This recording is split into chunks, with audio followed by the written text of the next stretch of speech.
Welcome to code injected दोस्तों। आज हम जावा के उन फीचर्स को समझेंगे जो इसे एक पावरफुल लैंग्वेज बनाते हैं। सोच के देखो, जावा 1995 से मार्केट में है और आज भी यूज हो रहा है एटीएम्स में, स्टॉक एक्सचेंजेस और एंड्रॉयड ऐप्स में। लेट्स डिकोड क्यों जावा इतनी पॉपुलर है। So first let's discuss about why feature matters. एक सिंपल सवाल, जब फोन लेते हो आप, क्या बिना फीचर देखे लेते हो? नहीं ना। कैमरा, प्रोसेसर, बैटरी सब देखते हो। वैसे ही एक प्रोग्रामिंग लैंग्वेज सीखने से पहले उसके फीचर्स समझना ज़रूरी है। क्या ये लैंग्वेज फास्ट है, सिक्योर है? ये सब चीज़ें मालूम होनी चाहिए। जावा के फीचर्स समझने के बाद आपको क्लैरिटी मिलेगी कि is it the right tool for your journey और not. Can we start with the features now? Let's go and understand the first feature which is what platform independency, which we have already covered in the previous lectures. Like in the lecture, what was the name of the lecture, boss? It is something, what is introduction to programming language or introduction to Java programming. In that language, I have explained this in detail. So you can refer that lecture. तो platform independency मतलब होता है लिखो एक बार चलाओ कहीं भी। Java code पहले बाइट कोड में कन्वर्ट होता है यानी डॉट क्लास फाइल में, फिर जेवीएम उसे किसी भी ओएस में चला सकता है, लाइक विंडोज, लिनक्स, मैक, कोई भी।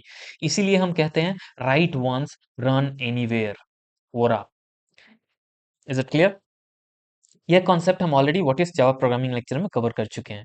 अब ये इमेज देखिए, जो इमेज अब आएगी, ये इमेज भी हम वहां पे इजिली मैंने इसको समझाया था। फॉर एग्जाम्पल, ये जो होता है, ये कोड, ये पर्टिकुलर पार्ट क्या होता है, ये चेंज नहीं होता, राइट?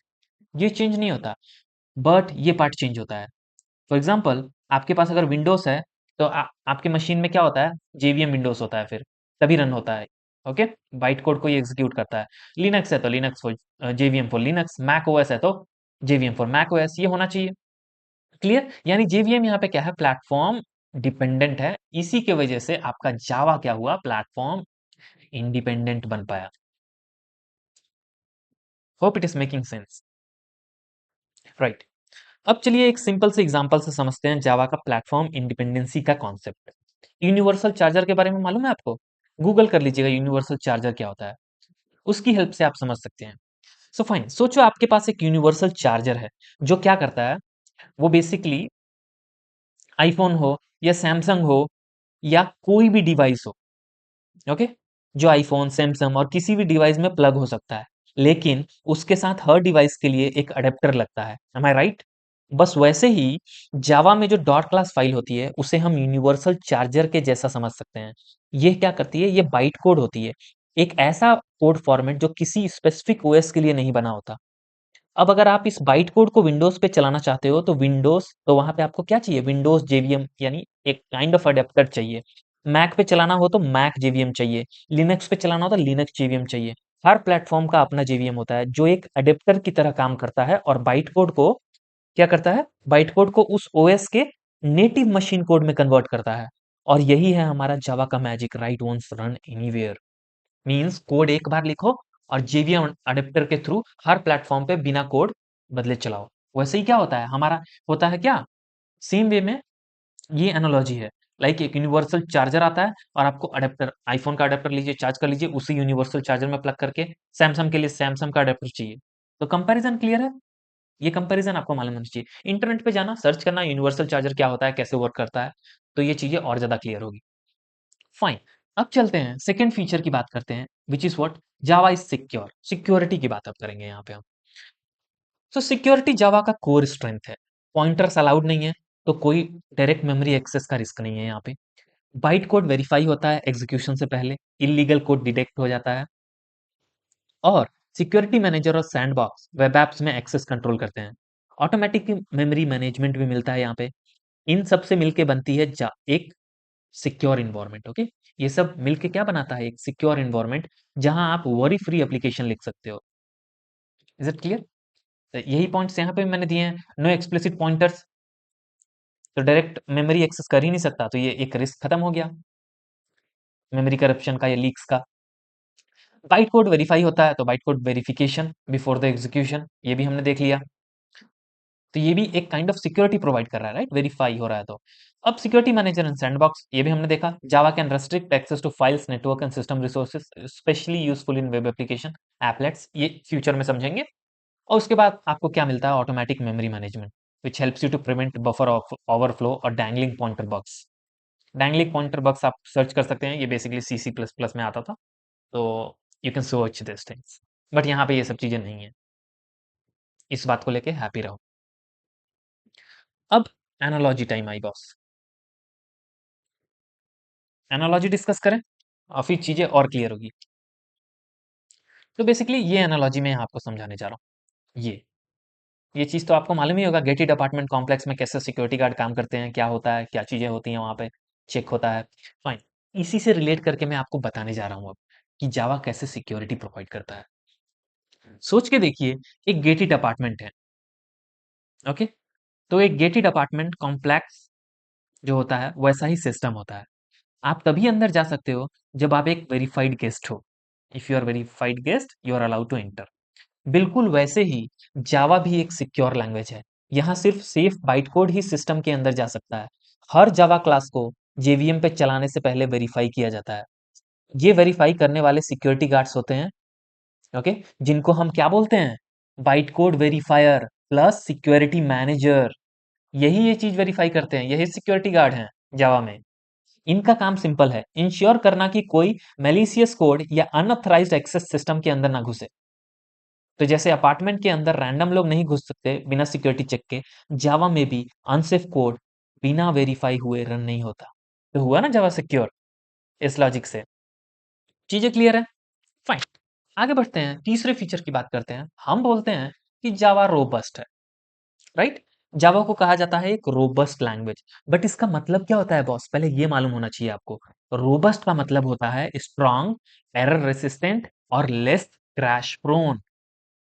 ओके, चलिए देखते हैं वो फीचर्स जो जावा को इतना मजबूत बनाते हैं, रोबस्ट बनाते हैं। तो सबसे पहले बात करेंगे ऑटोमेटिक मेमोरी मैनेजमेंट की। क्लियर? सो देखिए, जावा डेवलपर्स को मैनुअली मेमोरी फ्री करने की जरूरत नहीं पड़ती, जैसे C++ में होती थी। यहाँ गार्बेज कलेक्टर बैकग्राउंड में रन करता है और अननेसेसरी मेमोरी को ऑटोमेटिकली फ्री करता है। इससे डेवलपर्स पर लोड कम होता है और बग्स होने के चांसेस भी रिड्यूस हो जाते हैं मेमोरी को लेके। ये एक बेनिफिट हुआ ना। Second, strong exception handling. Java force करता है आपसे एरर हैंडलिंग करवाने के लिए। आपको ट्राई कैच ब्लॉक लिखना ही पड़ेगा, वरना कंपाइलर ही अलाउ नहीं करेगा आगे बढ़ना। इससे क्या होता है, क्रैशेस कम होते हैं और कोड सेफ और प्रेडिक्टेबल बनता है। ये सब चीजें समय के साथ क्लियर होती हैं। ये जो फीचर्स स्टार्टिंग में थ्योरी बताया जाता है ना, वो अचानक से चीजें क्लियर नहीं होती हैं। जब आप भाई जावा पढ़ लोगे पूरा, आप रियल एप्लीकेशंस बनाओगे, तब ये सारी चीजें क्लियर होती हैं। इसीलिए बट स्टार्टिंग में मालूम होना चाहिए कि ये सारे फीचर्स होते हैं। तो ऐसी टर्मिनोलॉजी आएंगी आपको कि लगेगा अरे यार ये क्या पढ़ा रहे हैं, बट टेंशन मत लेना आप, okay. With respect to time चीजें क्लियर होती हैं। You are a beginner so don't worry about that. Third, type safety की बात करें, देखिए, जावा कंपाइल टाइम पर ही चेक कर लेता है कि किस वेरिएबल में किस टाइप का डेटा स्टोर हो रहा है। अगर गलत टाइप का डेटा आया, तुरंत एरर थ्रो करेगा। मतलब अनएक्सपेक्टेड रन टाइम एरर्स होने के चांसेस बहुत कम हो जाते हैं। Type safety clear. Next, no pointer arithmetic. इसका क्या मतलब हुआ, जावा में C++ जैसे डेंजरस पॉइंटर्स अरिथमेटिक अलाउ नहीं है। आप डायरेक्टली मेमोरी लोकेशन पे एक्सेस नहीं कर सकते। इससे बग और वल्नरेबिलिटीज अवॉइड होते हैं, इसीलिए ये एक्सेस छीन लिया गया। इन शॉर्ट, जावा एक ऐसी लैंग्वेज है जो डेवलपर को गलती से बचाती है, ऑटोमेटिकली मेमोरी मैनेज करती है और आपके कोड को क्रैश रेसिस्टेंट बनाती है। एनालॉजी टाइम, अब एक एनालॉजी से समझेंगे। वॉशिंग मशीन एनालॉजी है, बिल्कुल सिंपल सी है, डेली यूज में आप करते हो। या फिर ये कार की एनालॉजी से समझेंगे। फाइन, चलिए स्टार्ट करते हैं। आप जावा को एक मॉडर्न वॉशिंग मशीन की तरह सोचिए। आपने डर्टी कपड़े डाले, यानी आपका बगी या रॉ कोड। अब जावा खुद वाटर फ्लो मैनेज करता है, यानी मेमोरी को ऑटोमेटिकली हैंडल करता है गार्बेज कलेक्टर के थ्रू। अगर मशीन अनबैलेंस्ड हो जाए तो भी वो सेफ रोटेशन करती है, जैसे जावा का एक्सेप्शन हैंडलिंग सिस्टम जो एरर्स को क्रैश होने से बचाता है। और सबसे इंपॉर्टेंट बात, washing machine door mid cycle open नहीं करने देती। एम आई राइट? सेम वे जावा आपको अनसेफ मेमोरी एक्सेस से बचाता है। नो पॉइंटर मेस का चांस ही नहीं है फिर तो, ओके। जब साइकिल रोटेट हो रही है you can't open the door, right? Same way Java में भी है। इन सेम वे जावा आपको क्या करता है, अनसेफ मेमोरी एक्सेस से बचाता है। सो डेवलपर्स का क्या बेनिफिट है, इस तो डेवलपर्स का क्या बेनिफिट है, ये चीजें आपको मालूम होनी चाहिए बेसिकली। सो जावा पे आपको मेमोरी लीक्स, क्रैशेस या लो लेवल हैंडलिंग के बारे में टेंशन नहीं लेनी पड़ती। आप डायरेक्टली बिजनेस लॉजिक पे ध्यान दे सकते हो। बाकी सब बिहाइंड द सीन जावा संभाल लेता है। और यही होना भी चाहिए बॉस। आगे आप जितने भी फ्रेमवर्क पढ़ोगे ना, सब में यही चीज हुआ है। सब में ऐसा कुछ बनाने की कोशिश की गई है कि जो डेवलपर्स है वो क्या करे, वो बिजनेस लॉजिक पे ध्यान दें। इधर उधर के सेटअप पे ज्यादा ध्यान ना दें। उनका मेन फोकस क्या हो, बिजनेस लॉजिक पे हो। तो यही होना भी चाहिए। कंपनीज इसीलिए फ्रेमवर्क्स बनाती हैं। ये फ्रेमवर्क्स जब हम पढ़ेंगे तो क्लियर हो जाएंगी ये चीजें। राइट, एक बोनस एनालॉजी ले लीजिए। इस एनालॉजी को डिस्कस कर लेते हैं। जावा एक कार की तरह है जिसमें एयर बैग और एबीएस लगे होते हैं। एबीएस मालूम है ना? और क्या लगे रहते हैं? एयर बैग लगे हुए होते हैं। राइट, एरर आए भी तो स्मूथली हैंडल करता है जावा। ट्राई कैच है, कैच में एक्सेप्शन हम लोग कैप्चर करते हैं, कैच कर लेते हैं, प्रॉपर मैसेज देते हैं। ये सारी चीजें आगे डिस्कस होंगी। ओके, अभी के लिए ये समझिए, एरर आए भी तो स्मूथली स्मूथली हैंडल कर लेता है बिना क्रैश किए। ये अभी के लिए इनफ है। Let's move further and understand feature 4, which is what? High performance with JVM. ये समझना बहुत जरूरी है। फाइन, आप सोच रहे होंगे कि जावा सी या सी प्लस प्लस जितना फास्ट तो नहीं होता, और आप बिल्कुल सही सोच रहे हैं, नहीं होता है। लेकिन जावा की परफॉर्मेंस भी इंप्रेसिव है। क्यों? उसकी स्मार्ट आर्किटेक्चर की वजह से बॉस। स्मार्ट आर्किटेक्चर की वजह से जावा का कोड पहले कंपाइल होता है बाइट कोड में, जो कि ऑलरेडी हाईली ऑप्टिमाइज्ड होता है। ये जो बाइट कोड होता है ना, वो क्या होता है? हाईली ऑप्टिमाइज्ड होता है। फिर आता है जावा का असली हीरो, वो कौन होता है? जेवीएम, यानी जावा वर्चुअल मशीन। राइट, ये जेवीएम क्या करता है? ये बाइट कोड को इंटरप्रेट करता है, या फिर जस्ट इन टाइम, जेआईटी, ये जो जेआईटी टर्म दिख रहा है ना, जस्ट इन टाइम कंपाइलर के थ्रू कन्वर्ट करता है मशीन कोड में। कब? रन टाइम के समय। क्लियर? ये जेआईटी क्या होता है, ये नेक्स्ट लेवल डिस्कशन है, हम लोग बात करेंगे इस पे। अभी के लिए बस आप ये समझिए कि भाई साहब, ये जो जीआईटी कंपाइलर है, वो क्या होता है? अभी के लिए ये समझिए कि ये जावा जावा सीक्रेट परफॉर्मेंस बूस्टर है। जिट कंपाइलर तो जावा का एक सीक्रेट वेपन है, एक परफॉर्मेंस बूस्टर है। वो हॉट कोड पाथ को पकड़ता है, यानी ऐसे कोड जो बार बार एग्जीक्यूट हो रहे हैं, और उन्हें क्या करता है? डायरेक्ट नेटिव कोड में ट्रांसलेट करता है। अब डायरेक्ट अगर नेटिव कोड में उसने ट्रांसलेट कर दिया उस रिपीटेटिव कोड को, तो वो नेटिव कोड तो ऑब्वियस है, बहुत फास्ट एग्जीक्यूट होगा। इसीलिए बोला जाता है जिट कंपाइलर क्या है? जावा का सीक्रेट परफॉर्मेंस बूस्टर है। अब आते हैं इंपॉर्टेंट सवाल पे। ये सब इंप्रेसिव क्यों है? Why it's impressive? Let's talk about this things now. JVM सिर्फ एक बार का काम नहीं करता, वो आपके प्रोग्राम को मॉनिटर करता है कंटिन्यूअसली। देखते रहता है कि कौन सा कोड बार बार चल रहा है, और बस उसी कोड को और भी ऑप्टिमाइज कर देता है रन टाइम के दौरान। और मेमोरी का क्या बॉस? मेमोरी का क्या? तो देखिए, जावा का garbage collector automatically unused memory को फ्री करता रहता है। हमें मैन्युअली फ्री मेथड कॉल करने की जरूरत नहीं पड़ती, जैसे सी सी प्लस प्लस में होता था। यह काफी बड़ा हेडेच दूर करता है। ये जो हेडेच है, ये क्या करता है? दूर करता है ये हेडेच उसी को समझ में आएगा जो सी सी प्लस प्लस से आया हुआ होगा। तो जावा चाहे सी या सी प्लस प्लस जितना लो लेवल फास्ट ना हो, लेकिन उसकी स्मार्टनेस जेवीएम और जी से एक हाई परफॉर्मिंग लैंग्वेज बना देता है। ये चीज आप याद रखिएगा बस। अब चलिए, एनालॉजी टाइम बॉस। कितना सुंदर डायग्राम है, राइट? मेहनत लगती है बॉस ये सब बनाने में। So please subscribe this channel if you like the video, and continue करते हैं। अब एनालॉजी टाइम में बॉस, एक स्पोर्ट्स कार इमेजिन करो। जैसे ये स्पोर्ट्स कार दिख रही है, जिसमें क्या है? ऑटोमेटिक गियर है। क्या है? ऑटोमेटिक गियर है, और इको मॉडल भी है।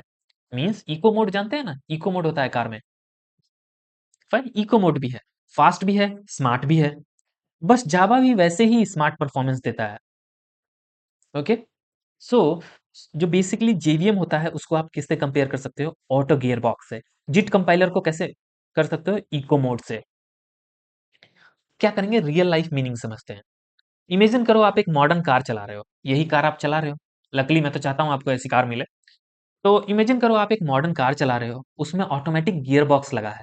मतलब आपको बार बार गियर चेंज करना नहीं कर पड़ता। कार खुद समझ लेती है कि कब किस गियर पे जाना है, स्मूथ ड्राइविंग एक्सपीरियंस देता है, राइट? इस एनालॉजी में जेवीएम यानी जावा वर्चुअल मशीन बिल्कुल वैसे ही काम करता है। कैसे? ऑटोमेटिक गियर बॉक्स के जैसे। आप जावा का कोड लिखते हो डॉट जावा फाइल में, पहले कंपाइलर उस कोड को बाइट कोड में कन्वर्ट करता है, यानी डॉट क्लास फाइल बनाता है। फिर जेवीएम उस बाइट कोड को एग्जीक्यूट करता है, और हर प्लेटफॉर्म यानी विंडोज, लिनक्स, मैक के लिए मशीन स्पेसिफिक कोड बनाता है। आपको यह सोचना नहीं पड़ता कि ओएस क्या है, जेवीएम सब हैंडल करता है। अब बात करें JIT की, जिट की, तो JIT compiler is equal to what, eco boost यानी eco mode. So JIT car के इको मोड जैसा होता है। जब कार को लगता है कि स्पीड कांस्टेंट है या ट्रैफिक स्मूथ है, तो इको मोड ऑन हो जाता है, फ्यूल बचाता है, इफिशियंसी बढ़ाता है। वैसे ही जिट कंपाइलर जावा कोड के वो पोर्शंस आइडेंटिफाई करता है जो बार बार रन हो रहे हो, और उन्हें मशीन लेवल कोड में कन्वर्ट कर देता है, ताकि बार बार बाइट कोड इंटरप्रेट ना करना पड़े। सो ओवरऑल कंबाइंड अंडरस्टैंडिंग क्या है, JVM is like what, a smart driver. आपको सिस्टम स्पेसिफिक चीजें नहीं सोचनी, जेवीएम हैंडल करता है। JIT is like a smart efficiency booster, means frequently used code को ऑप्टिमाइज करके रन टाइम परफॉर्मेंस बूस्ट करता है। इतनी क्लियर है चीजें? गुड। अब साइड में देखो, ये कौन सी कार है बॉस? C++ की कार है, दिख रहा है? मैनुअल गियर, हर काम प्रोग्रामर को करना पड़ता है। और उसके पीछे देखो कौन सी कार है? पाइथन की कार है, पाइथन वाली कार। स्लो बट फ्लेक्सिबल, थोड़ा चिल मोड में रहती है हमेशा ये। सो फाइनली जावा में not be formula one level fast, जैसे सी की कार होती है। ओके, वो ज्यादा फास्ट है। C++ भी फास्ट है, बट जावा में मैनुअल चीज कम की गई है। Okay, so overall conclusion is Java में not be formula one level fast car like C, लेकिन ये स्मार्ट है, जितना चाहिए उतना ही पावर लगाता है, और जितनी जरूरत है उतनी ही परफॉर्मेंस देता है। This feature is clear. Let's move further and discuss about the next feature, which is object oriented feature. आपने सुना होगा Java is object oriented programming language, पर इसका मतलब क्या होता है? जावा में सब कुछ ऑब्जेक्ट और क्लास के अराउंड घूमता है। Fine, everything. जावा पढ़ोगे ना, जब जावा कंप्लीट कर लोगे तो मालूम चलेगा ऑब्जेक्ट क्लास यही चीजें बार बार रिपीट हो रही है। आपका कोड सिर्फ इंस्ट्रक्शंस नहीं होता, बल्कि रियल वर्ल्ड चीजों के जैसे ऑब्जेक्ट बन जाता है जावा में। अब ऑब्जेक्ट्स क्या होता है? ऑब्जेक्ट्स मीन्स वो डेटा यानी वेरिएबल्स और बिहेवियर यानी मेथड्स, वो एक साथ बंडल कर देता है। क्या? एक ऑब्जेक्ट एक लॉजिकल यूनिट है। अब हम बात करें किसकी?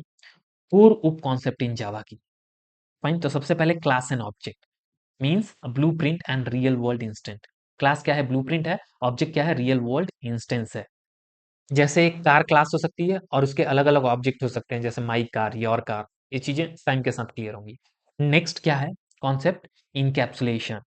जब आप डेटा और उसके मेथड्स को एक क्लास के अंदर बंडल कर लेते हो और बाहर से डायरेक्ट एक्सेस रिस्ट्रिक्ट कर देते हो, उसी प्रोसेस को कहते हैं इनकैप्सुलेशन। यह एक तरीके का सिक्योरिटी फीचर होता है जावा में। अब बात करें इनहेरिटेंस की बॉस। एक क्लास दूसरी क्लास के कोड को रीयूज कर सकती है। जैसे इलेक्ट्रिक कार क्लास को इनहेरिट कर सकती है, उसी को इनहेरिटेंस बोलते हैं। दूसरे भाषा में इनहेरिटेंस बात करें तो आप ये वर्ड आपने सुना होगा कि ये प्रॉपर्टी मैंने इनहेरिट की है अपने फादर से या ग्रैंडफादर से, पुश्तैनी चीजें जो आपको मिली। फाइन। नेक्स्ट क्या है? पॉलीमॉर्फिज्म की बात करें।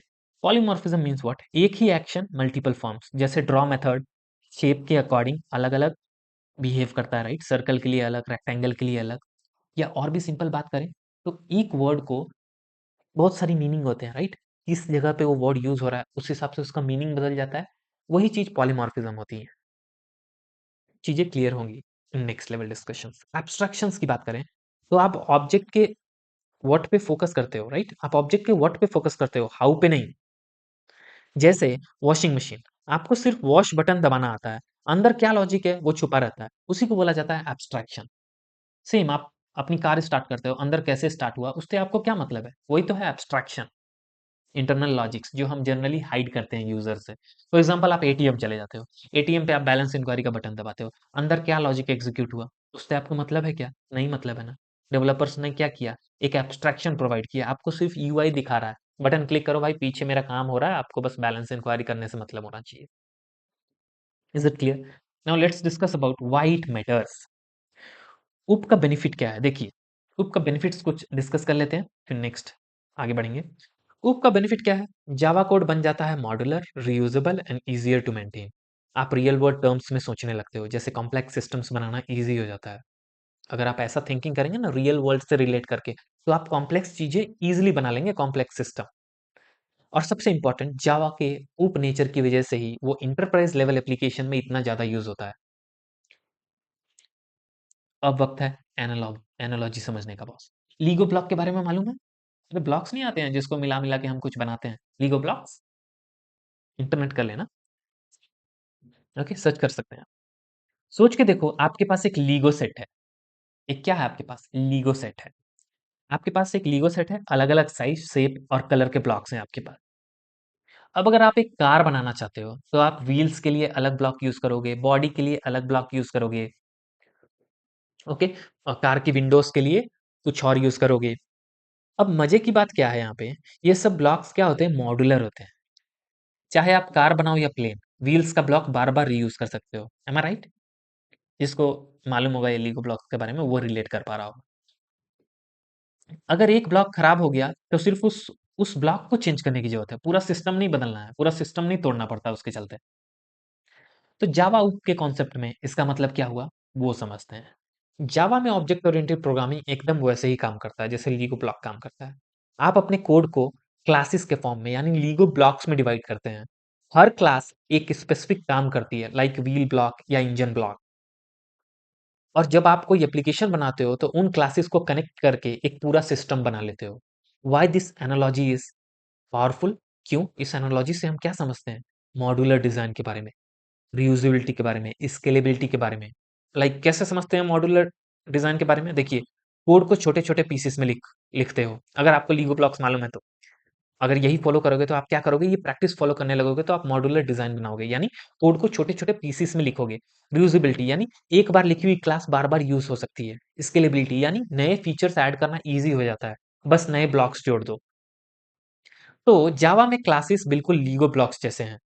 हर क्लासेस एक इंडिपेंडेंट ब्लॉक की तरह होती है, रीयूजेबल, रिप्लेसेबल और इजीली मैनेजेबल। बस ब्लॉक्स जोड़ो और बड़ा सा एप्लीकेशन बना लो, नीट, क्लीन और scalable. That's the beauty of OOPs in जावा।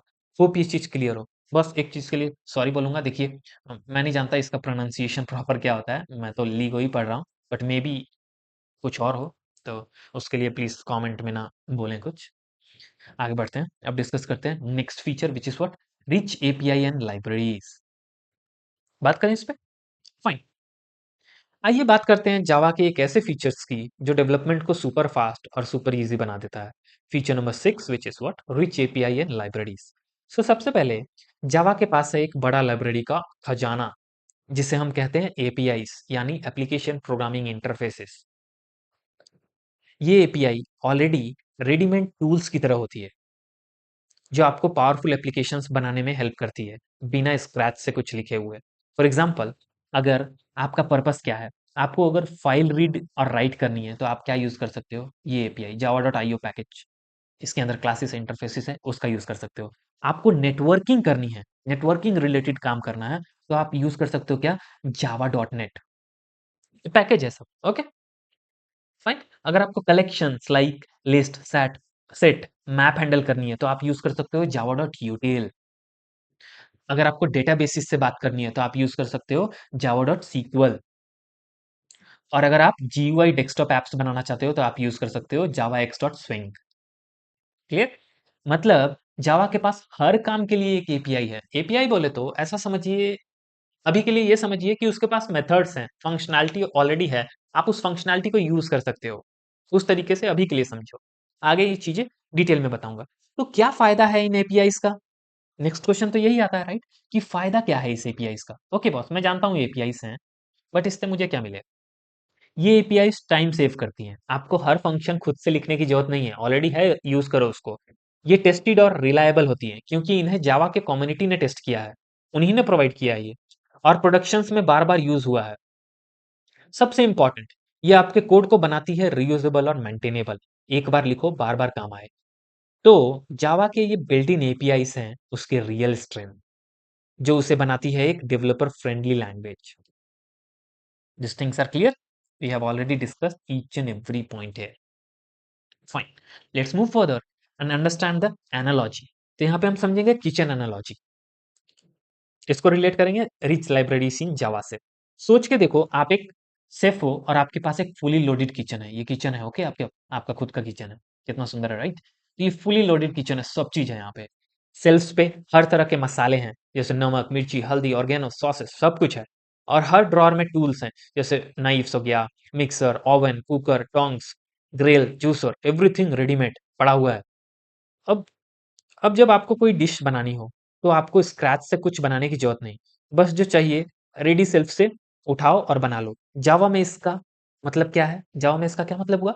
जावा के पास एक बहुत बड़ा set of pre-built tools and libraries होती है, जिसे हम जावा एपीआई कहते हैं। फाइल रीड करनी हो, रेडी मेथड है, यूज़ करो। Okay? Date and time handle करना हो, ऑलरेडी क्लास है, यूज़ करो। नेटवर्क से कनेक्ट होना है, पैकेज ऑलरेडी बने हुए हैं, यूज़ करो। डेवलपर का क्या काम है? बिल्कुल सेफ की तरह बस राइट लाइब्रेरी पिक करो और कोड लिखना शुरू करो। सब कुछ जीरो से बनाने की जरूरत नहीं है। जावा आपको रेडी रेडी इंग्रेडिएंट्स देता है, रेडीमेड। ओके? सोचो अगर सोचो अगर हर बार चाय बनाने के लिए आपको पहले किसी काऊ को ढूँढना हो, दूध निकालना पड़ता हो, शुगर केन अगर चीनी चाहिए तो क्या शुगर केन से चीनी निकालनी पड़ती, तो क्या होता? जावा बोलता है भाई सब रेडी है, बस ले और यूज़ कर। और इसी वजह से जावा की डेवलपमेंट फास्ट है, रिलायबल है और इफिशिएंट होती है, thanks to its rich APIs and libraries. Next feature की बात करते हैं, मल्टी थ्रेडिंग की। बहुत ही इंटरेस्टिंग टॉपिक है। हम लोग ये चीजें ऑलरेडी जानते हैं, यूज करते हैं, बट बस कॉन्सेप्ट नहीं मालूम होता। अभी आपको मालूम चल जाएगा। अब बात करते हैं एक ऐसे फीचर की जो जावा को सुपर रिस्पॉन्सिव और पावरफुल बनाता है। वो क्या है? Feature number 7, multi threaded programming. Multi threading का मतलब होता है एक ही जावा प्रोग्राम के अंदर मल्टीपल काम एक साथ एग्जीक्यूट करना using threads. Using what? Threads. Fine. Java के पास बिल्ट इन सपोर्ट होता है थ्रेड क्लास का, रनेबल इंटरफेस के थ्रू। ओके? इसका मतलब आप एक प्रोग्राम के अंदर मल्टीपल थ्रेड्स बना सकते हो जो साइमल्टेनियसली चल सकते हैं। रियल एग्जांपल से इसे समझते हैं। मान लीजिए आप एक जावा गेम बना रहे हैं। एक थ्रेड क्या करेगा? यूजर इनपुट हैंडल करेगा, दूसरा थ्रेड बैकग्राउंड म्यूजिक बजाएगा और तीसरा थ्रेड एनिमेशन कंट्रोल करेगा। यह सब एक ही प्रोग्राम के अंदर पैरेलल चल रहे होते हैं। इसे कहते हैं ट्रू मल्टीथ्रेडिंग। गेम खेलते होगे, मालूम ही होगा। अब ये चीजें रिलेट हो पाई? आप गेम खेलते हैं, राइट? ये सब चीजें पैरेलली चलती है। आपका इनपुट भी हैंडल होता है उसमें, एनिमेशंस भी चलते रहते हैं और साउंड भी आते रहता है, बैकग्राउंड म्यूजिक। पैरेलली ये सारी चीजें हो रही हैं। वही तो है बॉस मल्टीथ्रेडिंग। क्लियर? थ्रेड्स क्या हैं? एक तरीके के टास्क परफॉर्म कर रहे हैं। टास्क परफॉर्म करने के लिए उसको बोला गया थ्रेड्स। अभी तो नॉन टेक्निकली वैसा ही समझिए। टेक्निकली ये सारी चीजें एक नेक्स्ट लेवल टॉपिक्स हैं, बहुत बड़ा लेक्चर है इस पे। इस पे मैं ऑलरेडी आपको देखिए 1 से 2 घंटे का लेक्चर दूंगा मल्टी थ्रेडिंग पे आगे चल के। यहाँ चीजें और क्लियर होंगी। फाइन। अब रियल यूज केसेस देखें। जैसे गेम्स अभी हमने डिस्कस किया, input, sound and animation parallel चलाना। वेब सर्वर की बात करें तो एक साथ मल्टीपल यूजर्स को सर्व करना, तो ये भी हुआ ना मल्टी थ्रेडिंग। आप कोई वेबसाइट खोलते हो, तो ऐसा होता है क्या कि भाई उस वेबसाइट पे एक ही आदमी एक टाइम पे विजिट कर रहा हो? Hundreds of users, millions of users visit करते हैं। तो वेब सर्वर कैसे हैंडल रिक्वेस्ट करता है? मल्टी थ्रेडिंग की वजह से ही ये सब पॉसिबल है बॉस। बैंकिंग एप्स की बात करें, बैकग्राउंड में कैलकुलेशन और फ्रंट एंड पे यूजर इंटरेक्शन दोनों एक साथ चलते हैं। क्लियर? ये भी एक रियल यूज केस है। Why is it important? Multi threading से क्या बेनिफिट मिला हमें? सबसे पहला, आपका सीपीयू इफिशियंसी जो हुआ वो बढ़ा, सीपीयू यूटिलाइजेशन बेटर हुआ, यानी आपका सीपीयू इफिशिएंटली यूज होता है, आइडियल नहीं बैठता। आपका प्रोग्राम बन जाता है फास्ट और रिस्पॉन्सिव। आपको असिंक्रोनस काम जैसे file uploads, API calls easily handle करने को मिलते हैं। Good. So final, multithreading Java को बनाता है एक high performance responsive language, specially जब एक प्रोग्राम में मल्टीपल काम एक साथ स्मूथली चलाने हो, तो आप मल्टी थ्रेडिंग का यूज कीजिए। फाइन। Analogy time boss. ये एनालॉजी के साथ आपका क्लियर हो जाएगा मल्टी थ्रेडिंग, बेसिक क्लियर हो जाएगा, थोड़ा सा आइडिया लग जाएगा। सोच के देखो, आप एक बड़ा रेस्टोरेंट चला रहे हो और वहां सिर्फ एक शेफ है जो एक टाइम पे सिर्फ एक डिश बना सकता है। अब अगर एक टेबल पे 5 लोग ने 5 अलग अलग ऑर्डर दिए, तो सबको फूड मिलते मिलते शाम हो जाएगी। सही बात है ना? बट नाउ पिक्चर दिस, आपके पास मल्टीपल शेफ्स हैं। यहाँ पे देखिए इस इमेज में जैसे 3 शेफ्स हैं, एक ये रहा भाई, एक ये रहा भाई और एक ये रही बहन। आपके पास मल्टीपल शेफ्स हैं, हर शेफ एक ऑर्डर हैंडल कर रहा है, हर एक शेफ एक एक ऑर्डर हैंडल कर रहा है। यहाँ पे किसी ने पास्ता मांगा तो शेफ ए ये क्या बना रहा है? बॉइलिंग पास्ता, पास्ता बना रहा है। किसी ने बिरयानी बोली तो शेफ भी क्या कर रहा है, फ्राइंग वेजीज और उसके बाद ये बिरयानी बनाएगा। और कोई डेजर्ट के लिए वेट कर रहा है तो शेफ सी उस पे काम कर रहा है। ये क्या कर रही है, प्लेटिंग डेजर्ट, डेजर्ट्स यहाँ पे प्लेट में रख रही है, ले जाके ऑर्डर देगी। तो रिजल्ट क्या मिला, सबको फास्ट सर्विस मिलती है, किचन का काम इफिशिएंटली पैरेलल में होता है, टाइम सेव होता है, लोड बैलेंस हो जाता है। जावा में इसका क्या मतलब है, क्या मतलब है बॉस जावा में इसका, थोड़ा थोड़ी चीजें समझ में आई। जावा में हम मल्टी थ्रेडिंग का यूज करके एक ही प्रोग्राम में मल्टीपल काम एक साथ करा सकते हैं। हर थ्रेड एक इंडिपेंडेंट सेफ की तरह काम करता है बिना दूसरे के वेट किए हुए। इससे प्रोग्राम फास्ट और रिस्पॉन्सिव बनता है, specially in task like downloading, file processing, animation. Java में थ्रेड्स बिल्कुल रेस्टोरेंट के शेफ जैसे होते हैं, हर थ्रेड अपना काम करता है बिना दूसरे के इंतजार के। अगर एक शेफ होता तो स्लो सर्विस होती, एम आई राइट। पर जब हर डिश के लिए अलग शेफ हो तो सबका काम टाइम पे हो जा रहा है। यहाँ पे शेफ्स ज्यादा हैं, थ्रेड्स ज्यादा होंगे, काम जल्दी होगा। That's the power of multi threading in Java, fast, efficient and smooth execution. And finally, we are going to cover the last feature, which is what, portable. अब बात करते हैं एक ऐसे फीचर की जो जावा को ट्रूली ग्लोबल बनाता है, global. Feature number 8, which is what, portability. So सबसे पहले आपको मालूम मालूम होना चाहिए कि what does portability means.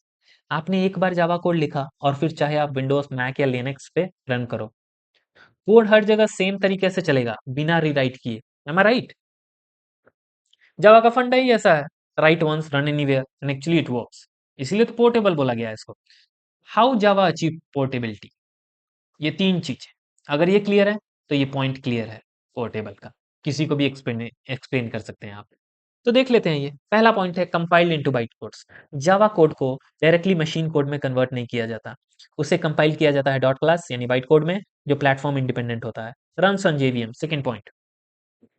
Her system पे अगर जेवीएम इंस्टॉल है तो वो बाइट कोड रन कर सकता है, आपको अपने कोड में कुछ भी चेंज करने की जरूरत नहीं पड़ती। Third, standard data types and behaviours. Java ensure करता है कि हर प्लेटफॉर्म पे सेम कोड सेम आउटपुट दे, कोई अनप्रिडिक्टेबल बिहेवियर ना मिले किसी को, कि विंडोज पे चला लें तो दूसरा मिल गया और लिनक्स पे चलाए तो दूसरा आउटपुट मिल गया। ये सब चीज नहीं होती यहाँ पे। जावा ये सारी चीजों को इंश्योर करता है। इससे डेवलपर्स बेनिफिट क्या मिला बॉस, क्या मिला, डिप्लॉयमेंट ईजी होता है, एक बार बिल्ड किया मल्टीपल मशीन्स पे रन हो जाता है। Ideal for cross platform applications, specially for team working on multiple OS. Next, testing और प्रोडक्शन इन्वायरमेंट में सेम बिहेवियर मिलेगा, जो डिबगिंग और मेंटेनेंस के लिए परफेक्ट है। बिहेवियर चेंज नहीं होना चाहिए, राइट, इन्वायरमेंट चेंज हुआ तो। इन्वायरमेंट मतलब डेव इन्वायरमेंट होता है, क्यूए होता है, यूएटी होता है, प्रोडक्शन होता है, वही एप्लीकेशन अगर है हर एक जगह, तो ये ना हो कि बिहेवियर कंसिस्टेंट नहीं है, कहीं कुछ और बिहेव कर रहा है, दूसरे इन्वायरमेंट में कुछ और बिहेव कर रहा है। और ideal for cross platform apps means what, मान लो कि मेरे टीम में 3 आदमी है, मैं क्या करता हूँ, मैक यूज कर रहा हूँ, एक विंडोज यूज कर रहा है और एक लिनक्स यूज कर रहा है। तो ऐसा ना हो कि भाई अलग-अलग सिस्टम है तो अलग-अलग परफॉर्मेंस मिले, मतलब परफॉर्मेंस मिले इन द सेंस, ऐसा ना हो कि आउटपुट अलग-अलग मिले। तो ऐसी चीजें नहीं होती, इसलिए बोल रहा हूँ it is ideal for cross platform apps. Good. So final thought, Java के इस पोर्टेबल नेचर की वजह से ही वो इंटरप्राइज वर्ल्ड का फेवरेट बन गया है, क्योंकि आपको कोड अलग-अलग प्लेटफॉर्म के लिए दोबारा लिखने की जरूरत नहीं पड़ती। Now boss, analogy time. ये पेन ड्राइव है, कोड इंजेक्टेड का पेन ड्राइव है ये डिफरेंट जेवीएम्स हैं, विंडोज, मैक एंड लाइनक्स। सोचो एक यूएसबी पेन ड्राइव है, किसी भी कंप्यूटर में लगाओ काम करता है, एम आई राइट। जावा एप्स भी वैसे ही प्लग एंड प्ले होते हैं, जेवीएम हो तो सब चलेगा। अब इस एनालॉजी को थोड़ा सा और समझे, सोच के देखो आपके पास एक यूएसबी ड्राइव है, ये यूएसबी ड्राइव है, राइट। अब आप उस यूएसबी ड्राइव को विंडोज लैपटॉप में लगाओ, विंडोज में लगाओ, काम करता है। फिर मैकबुक में लगाओ, काम करता है, सेम, राइट। फिर किसी लिनक्स डेस्कटॉप पे लगाओ, स्टिल काम करता है। एक ही यूएसबी हर सिस्टम पे स्मूथली चल रहा है, बिना किसी अलग सेटअप के। आपको यूएसबी फॉर्मेट चेंज करने की जरूरत नहीं है, डिवाइस समझ लेती है। जावा में इसका मतलब क्या है, जावा का कोड भी एक बार लिखो, किसी भी प्लेटफॉर्म पे चलाओ, विंडोज, लाइनक्स, मैक। क्यों, क्योंकि जावा में कोड कंपाइल होता है वो बाइट कोड में होता है, और हर मशीन पे जेवीएम होता है, जैसे यहाँ पे देखिए विंडोज पे है, मैक पे है और लाइनक्स पे है। तो ये जेवीएम क्या करता है, बाइट कोड को समझता है, मतलब आपका जावा कोड मशीन इंडिपेंडेंट होता है, जेवीएम संभाल लेता है सब कुछ इंटरनली। जेवीएम है भाई, तो जावा जिंदाबाद। इसको कहते हैं वोरा, राइट वंस रन एनीवेयर। तो जैसे यूएसबी हर एक जगह चलता है, वैसे ही जावा भी एवरीवेयर चलता है, बस जेवीएम होना चाहिए। यूएसबी पेन ड्राइव जैसा ही जावा का कोड होता है, एक बार बनाया और किसी भी सिस्टम पे चल गया। हर एक प्लेटफॉर्म के लिए अलग अलग लिखने की जरूरत नहीं है, that's why Java is called portable. और यही चीज जावा को दुनिया की मोस्ट लव्ड लैंग्वेज में से एक बनाती है। Hope this things are pretty much clear to you. Now let's go for the final thoughts and call to action boss. Java पुरानी नहीं हुई, वो बेटल टेस्टेड है, स्टेबल है, सिक्योर है, पोर्टेबल है। इसीलिए आज भी एटीएम्स में, स्टॉक एक्सचेंजेस में, एंड्रॉयड ऐप्स में, सब में जावा चल रही है। और अब जावा आपकी जर्नी का हिस्सा बनने वाली है। तो बॉस, अगर लेक्चर पसंद आया हो तो लाइक करो, चैनल को सब्सक्राइब करो। चैनल का नाम है अपना कोड इंजेक्टेड, आप जानते ही हैं। और कमेंट्स में बताओ कौन सा फीचर आपको सबसे ज़्यादा इंटरेस्टिंग लगा। नेक्स्ट लेक्चर में हम क्या कवर करेंगे, डेटा टाइप्स इन जावा, इसको भी इन डिटेल देखेंगे। तब तक के लिए थैंक यू, बाय।